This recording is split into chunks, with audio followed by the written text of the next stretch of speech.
Hi, good evening. ಭಾಳಷ್ಟು ಜನ ಬೈಕ್ನ NCR ಲಿಮಿಟ್ಸ್ನಲ್ಲಿ ಅಂದರೆ ದೆಹಲಿ, ಹರಿಯಾಣ, ಪಂಜಾಬು, UP, ಉತ್ತರ ಪ್ರದೇಶ್, UK, ಉತ್ತರಾಖಂಡ್ ಈ ಥರ ಜಾಗದಿಂದ ತೊಗೊಂಬರ್ಬಹುದಾ? ಮತ್ತು ಕಲ್ಕತ್ತಲ್ಲಿ ಕೂಡ ಕಡಿಮೆ ಬೆಲೆಗೆ ಸಿಗುತ್ತಲ್ವ, ಸೊ ಅಲ್ಲಿಂದನೂ ಕೂಡ ತೊಗೊಂಡು ಬರ್ಬಹುದಲ್ವಾ? ಸೊ ಬೈಕ್ ಬಗ್ಗೆ two wheelers, scooty, mopeds, bike, super bikes ಇದೆಲ್ಲ ತರೋದ್ರಿಂದ ನಿಜವಾಗ್ಲೂ ನಮಗೆ ಕಾರ್ ಥರನೇ ಏನೋ ಸ್ವಲ್ಪ ಬೆನಿಫಿಟ್ಸ್ ಆಗುತ್ತಾ ಅನ್ನೋದ್ರ ಬಗ್ಗೆ ಈ ವಿಡಿಯೋದಲ್ಲಿ ಹೇಳ್ಕೊಡ್ತೀನಿ. ಮತ್ತು ಯಾರೆಲ್ಲ two wheeler specially bike lovers ಇದ್ದಿರೋ ಕಮೆಂಟ್ ಮಾಡಿ ನಿಮ್ಮ ಫೇವ್ರೆಟ್ ಡ್ರೀಮ್ ಬೈಕ್, ನಿಮ್ಮ ಹತ್ರ ಇರೋ ಬೈಕ್ ಅಲ್ಲ, ನೆಕ್ಸ್ಟ್ ಯಾವ ಬೈಕ್ ಹೋಗಬೇಕು ಅಂತಿದ್ದೀರಾ ಕಮೆಂಟ್ ಮಾಡಿ ನೋಡೋಣ.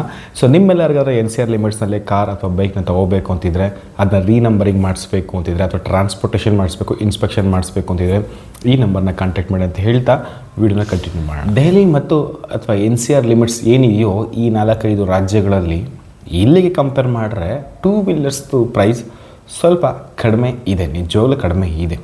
ಆದರೆ ಇದನ್ನು ತೊಗೊಳ್ಳೋದ್ರಿಂದ ಬೆನಿಫಿಟ್ ಇದೆಯಾ? ಆದರೆ ಇದಕ್ಕಿಂತ ಮುಂಚೆ ಈ ಬೈಕನ್ನು ನಾವು ಯಾವ ರೀತಿ ಅಲ್ಲಿ ಯೂಸ್ ಮಾಡಿರ್ತಾರೆ ಅಂತ ತಿಳ್ಕೊಂಡ್ರೆ, ಸೊ ನಮಗೆ ಟ್ಯಾಕ್ಸೇಷನ್ ಎಷ್ಟು ಬರುತ್ತೆ, ಟ್ರಾನ್ಸ್ಪೋರ್ಟೇಷನ್ ಎಷ್ಟಾಗುತ್ತೆ, ಇದೆಲ್ಲ ಕೂಡ ಅರ್ಥ ಮಾಡ್ಕೊಳ್ಳೋದ್ರೆ ನಮಗೆ ಹೆಲ್ಪ್ ಆಗುತ್ತೆ. ಲಾಸ್ಟ್ವರೆಗೂ ಕೊನೆ ತನಕ ಈ ವಿಡಿಯೋನ ನೋಡಿ.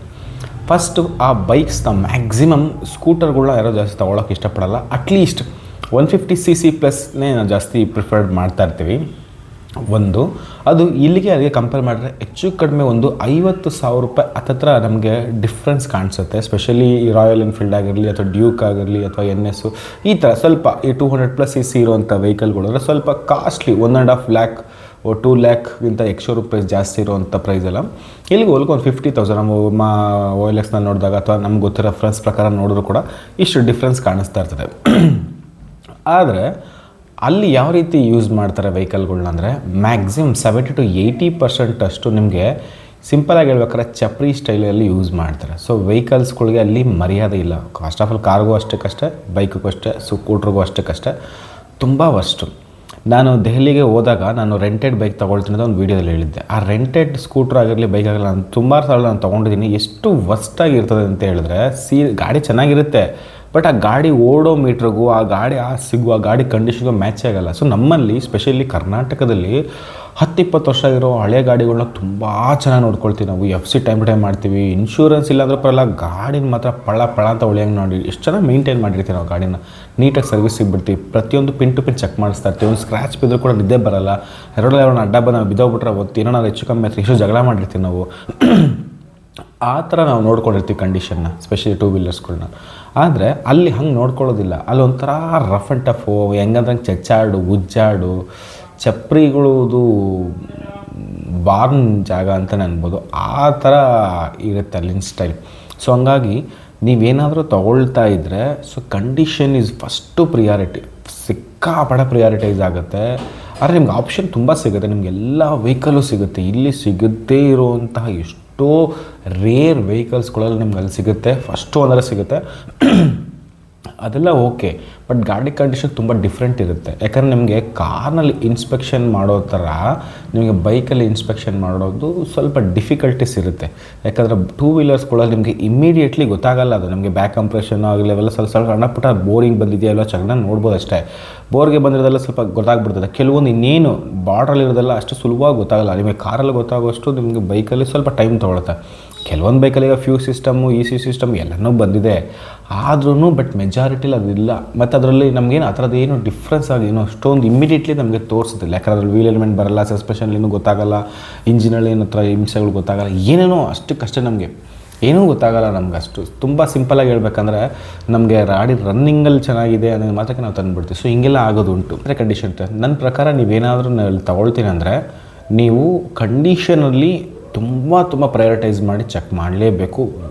ಎಷ್ಟು ಚೆನ್ನಾಗಿ ಇಟ್ಕೊಂಡಿರ್ತಾರೆ ಅಂದರೆ ನೀವು ಅದನ್ನ ಇಲ್ಲಿ ತಂದು ಸುಮ್ಮನೆ ಇಂಜಿನೇ ಚೇಂಜ್ ಮಾಡಿಡಬೇಕು, ಆ ರೇಂಜಿಗೆ ಚೆನ್ನಾಗಿ ಇಟ್ಕೊಂಡಿರ್ತಾರೆ ಸಿಂಪಲಾಗಿ ಹೇಳ್ಬೇಕಂದ್ರೆ. ಇನ್ನು ಸ್ಕೂಟರ್ಗಳು ವಿಷಯಕ್ಕೆ ಬಂದರೆ, ಈಗ ಆ್ಯಕ್ಟಿವ್ ಹೋಂಡಾ ಆಗಿರಲಿ, ಇದೇನು ಡಿಯೋ ಆಗಿರಲಿ, ಅಥವಾ ಈ ಫಸಿನ ಯಾವ ಮೊಪೆಟ್ಸ್ಗಳು ಮತ್ತು ಈ ಸ್ಕೂಟರ್ಗಳು ಏನೇನು ಬರುತ್ತೋ ಈ ಕ್ಯಾಟಗರಿನಲ್ಲಿ ಒಂದು ಲೆವೆಲ್ಗೆ ಪರವಾಗಿಲ್ಲ, ತೊಗೋಬಹುದು. ಬಟ್ ಇದರಲ್ಲೂ ಕೂಡ ನಿಮಗೆ ಕೆಲವೊಂದು ಗೇರ್ ಬಾಕ್ಸ್ ಇಶ್ಯೂಸ್ಗಳು, ಸ್ಕೂಟರ್ ಕೂಡ ಗೇರ್ ಬಾಕ್ಸ್ ಇರುತ್ತೆ, ಅದು ನಮ್ಗೆ ಕಾಣಿಸಲ್ಲ, ಅದು ಒಳಗಡೆ ಇರುತ್ತೆ, ಅದೇ ಆಟೋಮೆಟಿಕ್ಲಿ ಎಲ್ಲ ಕ್ಲಚ್ಚು ಗೇರ್ ಎಲ್ಲ ಇರುತ್ತೆ.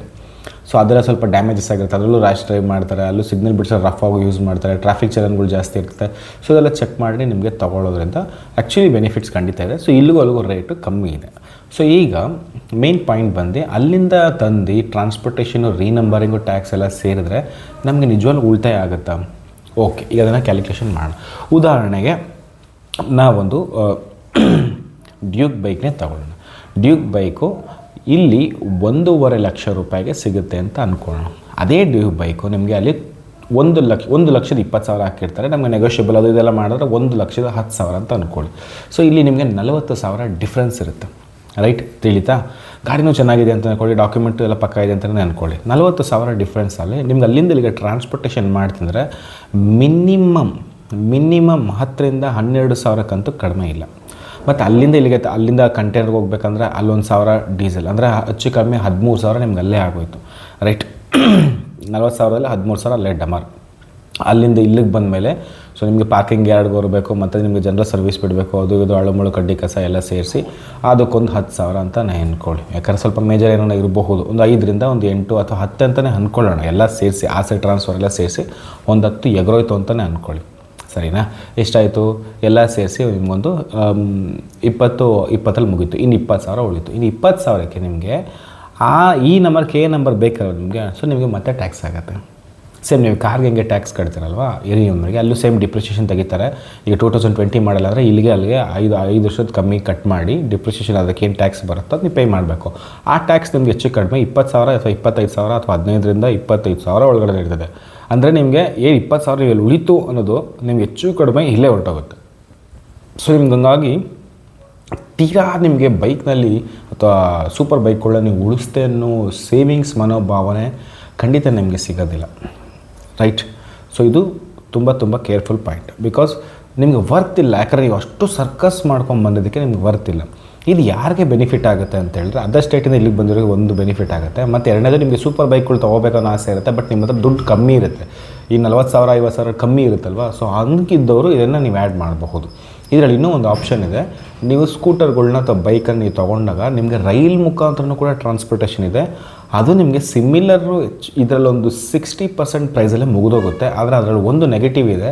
ನಿಮಗೆ ಏನೇ ಚೀಲ ಹಾಕಿ ಏನೇ ಕಟನ್ ಮಾಡಿ ಏನೇ ನಿಮಗೆ ಸರೌಂಡಿಂಗ್ ಆದರೂ ಕೂಡ ಡ್ಯಾಮೇಜಸ್ 50 ಡ್ಯಾಮೇಜಸ್ ಪಾಯಿಂಟ್ಸ್ ಇರುತ್ತೆ. ಅಂದರೆ ನಾನು ನೋಡಿರಂಗೆ ಟ್ರಾನ್ಸ್ಪೋರ್ಟ್ ಮಾಡಿ ತುಂಬ ಜನ ಕೇಳಿದ್ದೀನಿ, ಕೆಲವು ಸಲ ಸ್ಕ್ರಾಚಸ್ಗಳಾಗಿದೆ, ಡ್ಯಾಮೇಜಸ್ಗಳಾಗಿದೆ. ಅದಕ್ಕೂ ಪ್ರೊಸೀಜರ್ ಇದೆ. ಪೆಟ್ರೋಲೆಲ್ಲ ಖಾಲಿ ಮಾಡಿ ಇಡಬೇಕು, ಆಮೇಲೆ ನೀಟಾಗಿ ಪ್ಯಾಕ್ ಮಾಡಬೇಕು, ಮತ್ತು ಮುಂಚೆನೇ ಅದು ಬುಕ್ ಮಾಡಬೇಕು, ಮುಂಚೆಗೆ ಅದಕ್ಕೆ ಫೀಸ್ ಕೊಡಬೇಕು. ತುಂಬ ಪ್ರೊಸೀಜರ್ ಇದೆ ಟ್ರೈನನ್ನು ತೊಗೊಂಬರೋದು. ಈ ಥರ ತರಲೆಗಳಿದೆ. ಸೊ ಹಂಗಾಗಿ ನನ್ನ ಪ್ರಕಾರ ನೀವು ಅದರ್ ಸ್ಟೇಟ್ ವೆಹಿಕಲ್ಗಳನ್ನ ಸ್ಪೆಷಲಿ ನೀವು NCR ಲಿಮಿಟ್ಸ್ನ ತಂದು ರೀನಂಬರಿಂಗ್ ಎಲ್ಲ ಮಾಡಿಕೊಂಡ್ರೆ ನಿಮ್ಗೊಂದು ಮ್ಯಾಕ್ಸಿಮಮ್ ಒಂದು 10-20,000 ಸೇವ್ ಆಗಬಹುದು. ತೀರಾ ನೀವು ಹೆವಿ ಮಾರ್ಜಿನ್ನ ಎಕ್ಸ್ಪೆಕ್ಟ್ ಮಾಡೋಕ್ಕಾಗಲ್ಲ. ಸೊ ಇದು ಬೆನಿಫಿಟ್ಸ್. ಇಂಥವ್ರಿಗೆ ಸ್ಪ್ಲಿಟ್ ಅಮೌಂಟ್ ಮಾಡೋರಿಗೆ ಇದು ಸ್ವಲ್ಪ ಬೆನಿಫಿಟ್ಸ್ ಆಗುತ್ತೆ. ಮತ್ತು ಆಪ್ಷನಲ್ ನಮಗೆ ಜಾಸ್ತಿ ಬೇಕು. ಕೆಲವೊಂದು ಈಗ ನೋಡಿ ಕವಾಸಕಿಯಲ್ಲಿ ಕೆಲವೊಂದು ಡಿಫ್ರೆಂಟ್ ಇರುತ್ತೆ. ಅದು ನಮ್ಗೆ ಹಳೆದ್ರಲ್ಲಿ ಹೊಸದ್ರಲ್ಲಿ ಸಿಗುತ್ತೆ, ಹಳೆದ್ರಲ್ಲಿ ಸಿಗೋಲ್ಲ. ಆದರೆ ನಿಮ್ಗೆ ಅಲ್ಲಿ ಸಿಗುತ್ತೆ ಹಯಾಬೂಸ ಈ ಥರದೆಲ್ಲ ಇಲ್ಲೆಲ್ಲ ಸ್ವಲ್ಪ ಕರ್ನಾಟಕದಲ್ಲೆಲ್ಲ ಸ್ವಲ್ಪ ಕಡಿಮೆ ವೆಹಿಕಲ್ಸ್ಗಳು. ಸೊ ನಿಮಗೆ NCR ಲಿಮಿಟ್ಸಲ್ಲಿ ತುಂಬ ಚೆನ್ನಾಗಿ ಸಿಗುತ್ತೆ ಆ ಥರ ಬೈಕ್ಸ್ಗಳೆಲ್ಲ. ಸೂಪರ್ ಬೈಕ್ಸ್ ಎಲ್ಲ ತುಂಬ ಭಯಂಕರ. ಸೊ ಆ ಥರ ನೀವು ಸೂಪರ್ ಬೈಕ್ ತೊಗೊಂಡ್ರೆ ಅಲ್ಲಿ ನಿಮ್ಮೊಂದು 70-80,000 ಅಷ್ಟು ಡಿಫ್ರೆನ್ಸಲ್ಲಿ ನೀವು ಸೇವ್ ಮಾಡ್ಬೋದು. ಕಾರ್ ಥರನೇ ಅದನ್ನು ಸೇವ್ ಮಾಡ್ಬೋದು. ಅಂದರೆ ಸಿಂಪಲ್ ಆಗಿರ್ಬೇಕು, ಎಕ್ಸ್-ಶೋರೂಮ್ ಪ್ರೈಸ್ ಬೆಲೆ ಜಾಸ್ತಿ ಇರಬೇಕು. ಅದು ಇಲ್ಲಿ ಆ ಪ್ರೈಸ್ಗೂ ಈ ಪ್ರೈಸ್ಗೂ ಡಿಫ್ರೆನ್ಸ್ ಇರಬೇಕು. ಈಗ ಅಲ್ಲಿ ಎಕ್ಸಾಂಪಲ್ 5 ಲಕ್ಷ ರೂಪಾಯಿ ಒಂದು ಗಾಡಿ ಹಾಕಿದ್ದೇನೆ ಅಂತ ಹೇಳಿದ್ರೆ, ಒಂದು ಬೈಕ್ ಸೂಪರ್ ಬೈಕ್ ಹಾಕಿದ್ದೇನೆ ಅಂತ ಹೇಳಿದ್ರೆ, ಆ ಗಾಡಿ ನಿಮಗೆ ಇಲ್ಲಿ 2 ಲಕ್ಷಕ್ಕೆ ಸಿಗಬೇಕು. ಅಂದರೆ ಮಧ್ಯದಲ್ಲಿ ನಿಮಗೆ 3 ಲಕ್ಷ ಡಿಫ್ರೆನ್ಸ್ ಇರಬೇಕು. ಟ್ಯಾಕ್ಸು ಅದು ಇದೆಲ್ಲ ಮಣ್ಣಂಗಟ್ಟಿ ಎಲ್ಲ ಆ್ಯಡ್ ಮಾಡಿದ್ರು ಕೂಡ ಅಟ್ಲೀಸ್ಟ್ ನಿಮ್ಗೆ 1.5 ಲ್ಯಾಕ್ ಸೇವ್ ಆಗೋ ಥರದ್ದು ಇರಬೇಕು. ಸೊ ಆ ಥರದ್ದು ನಿಮಗೆ ತುಂಬ ಕಷ್ಟ ಸಿಗೋದು. ಈ ಕೆಲವೊಂದು ಫಾರಿನ್ ಮಾಲ್ಗಳಿದೆ, ಹ್ಯಾರ್ಲಿ ಡೇವಿಡ್ಸನ್ನು, ಹಯಾಬೂಸ ಈ ಥರದಲ್ಲೂ ನಿಮಗೆ ಬೆನಿಫಿಟ್ಸ್ ಆಗುತ್ತೆ ಆ ಥರ ಗಾಡಿಗಳು ತೊಗೊಂಡ್ರೆ. ಬಟ್ ಎಲ್ಲನೂ ಕೂಡ it's up to the condition. So ಹಂಗಾಗಿ ನಿಮಗೆ ಇದು ವರ್ತ್ ಇಲ್ಲ ಅಂತ ನನ್ನ ಅಭಿಪ್ರಾಯ. ಇನ್ ಕೇಸ್ ನಿಮ್ಗೆ ಏನಾದ್ರೂ ಕೂಡ ಈ ಸ್ವಲ್ಪ ಹಳಿ 2016-17 ಯಾವುದೋ ಸ್ಪ್ಲೆಂಡರ್ ಪ್ಲಸ್ಸು, ಹೀರೋ ಹೋಂಡಾ ಯೂನಿಕಾರ್ನು, ಮತ್ತು ಈ ಟೈಮಲ್ಲಿ ಕಾಲಘಟ್ಟದಲ್ಲಿ ಬಂದು ಮಿಡ್ ಸೆಗ್ಮೆಂಟ್ ಅಂದರೆ ಕಮ್ಯೂಟರ್ ಪರ್ಪಸ್ಗೆ ಯೂಸ್ ಮಾಡುವಂಥ ಮಿಡ್ ಸೆಗ್ಮೆಂಟ್, ಪ್ಲಾಟಿನಮ್, ಬಜಾಜು ಯಾವ ಇದೆಯಲ್ಲ, ಇವೆಲ್ಲ ಮಿಡ್ ಸೆಗ್ಮೆಂಟ್ ಅಂದರೆ 110cc 100cc ಇವೆಲ್ಲ ಇದೆಯಲ್ವ, 120 ಅಪ್ ಟು 125cc ನಿಮ್ಮ ಯಾವ ಬೈಕ್ ಸ್ಕೂಟ್ರುಗಳಿದೆಯೋ ಇದು ನಿಮಗೆ ಅಕ್ಕಪಕ್ಕದ ರಾಜ್ಯದಲ್ಲಿ ಕಮ್ಮಿ ಬೆಲೆಗೆ ಸಿಕ್ತು. ಸೊ ನಿಮಗೆ ಅವಾಗ ಟ್ರಾನ್ಸ್ಪೋರ್ಟೇಷನ್ ಸೇವ್ ಆಗುತ್ತೆ. ಈಗ ನಿಮಗೆ ಎಕ್ಸಾಂಪಲ್ ನಿಮೀಗ ಪಲಮ್ನಗರಲ್ಲಿ ಸಿಕ್ತು, ತಿರುಪತಿಲಿ ಸಿಕ್ತು, ಕಮ್ಮಿಗೆ ಸಿಕ್ತು ಅಂದರೆ ನೀವು ಆರಾಮಾಗಿ ಬೆಂಗಳೂರು ತಗೊಂಬಂದು ಓಡಿಸ್ಬೋದು. ನಿಮಗೇನು ಅಷ್ಟೊಂದು ಏನು ಬಬ್ಬಾ ಅಂದರೆ ಒಂದು 2-3 ರೂಪಾಯಿ ಎಲ್ಲ ಟ್ರಾನ್ಸ್ಪೋರ್ಟೇಷನ್ ಎಲ್ಲ ಮುಗ್ದೋಗ್ಬಿಡುತ್ತೆ. ಊಟ ಗೀಟ ಪೆಟ್ರೋಲ್ ಎಲ್ಲ ಸೇರಿಸಿದ್ರೆ 2,000-3,000 ಮುಗ್ದೋಗುತ್ತೆ. ಅಥವಾ ಇಲ್ಲಿ ಚೆನ್ನೈಯಲ್ಲಾಗಿರಲಿ ಅಥವಾ ಎಲ್ಲೂರು ಈ ಥರದ್ದು, ಅಥವಾ ಕೇರಳ, ಕಣ್ಣೂರು ಈ ಕಡೆ ಆದರೆ ನಿಮಗೆ ಸ್ವಲ್ಪ ಈ ನಮ್ಮ ಬೆಂಗಳೂರಿಗೆ ಸುತ್ತಮುತ್ತ ಇದಕ್ಕೆ ಹತ್ತಿರ ಇರಬೇಕು. ಅಂದರೆ ಬೆಂಗಳೂರೇ ಅಂತಲ್ಲ, ಈಗ ನಿಮಗೆ ಬೀದರ್ ಹತ್ತಿರ ಇದ್ದರೆ ನಿಮಗೆ ಮಹಾರಾಷ್ಟ್ರ ಮತ್ತು ತೆಲಂಗಾಣ ನಿಮಗೆ ನಿಯರ್ ಇರ್ತದೆ, ರಾಯಚೂರಿಗೆ ಸ್ವಲ್ಪ ತೆಲಂಗಾಣ ಹತ್ತಿರ ಇರ್ತದೆ. ಸೊ ಹಾಗೆ ನಿಮಗೆ ಮಂಗಳೂರು ಆದರೆ ನಿಮಗೆ ಇದು ನಮ್ಮ ಕೇರಳ ಭಾಗದ ಹತ್ತಿರ ಇರುತ್ತೆ, ಈಗ ಬೆಂಗಳೂರಿನವ್ರಿಗೆ ತಮಿಳ್ನಾಡು ಹತ್ತಿರ ಇದೆ. ಸೊ ಹಾಗೆ ನೀವು ಆ ಥರದ್ದು ಡಿಸೈನ್ ಮಾಡ್ಕೋಬೋದು ಅಷ್ಟೇ. ತೀರಾ ಅಲ್ಲಿಂದ ಇಲ್ಲಿಗೆ ಇರುತ್ತೆ ಅಂದರೆ ನಿಮಗೆ ಸೂಪರ್ ಬೈಕ್ಸ್ ಬಿಟ್ಟರೆ ಬೇರೆ ಯಾವುದೋ ಆಪ್ಷನ್ಸ್ ಇಲ್ಲ. ಸೊ ಇದಿಷ್ಟು ನನ್ನ ಅನಿಸಿಕೆ. Thank you so much and bye by.